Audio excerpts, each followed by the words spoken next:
SSC, CHSL previous year question. There is a circle. ఒక circle draw చేసుకుందాము. Radius 17 centimetres అంట. So, ఒక radius మనం ఈ విధంగా 17 సెంటీమీటర్స్ అనుకుందాము. And chord of the circle is 30 metres. ఒక కార్డ్ ఉంది అండ్ దాని యొక్క లెంత్ 30 మీటర్స్. కార్డ్ అంటే సర్కిల్‌లో ఇంటర్నల్‌గా ఏదో ఒక 2 పాయింట్స్ జాయిన్ చేసేటువంటి line segment. So, this is 30 metres and this is 17.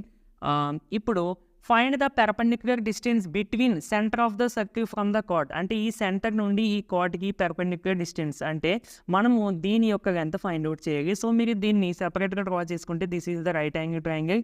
ఇది 17 అండ్ ఇక్కడ పెర్పెండిక్యులర్ మనం ఎగ్జాక్ట్గా మిడిల్కి తీసుకుంటాం కాబట్టి ఇది 15, ఇది 15 అవుతుంది. సో ఇది 15 అవుతుంది.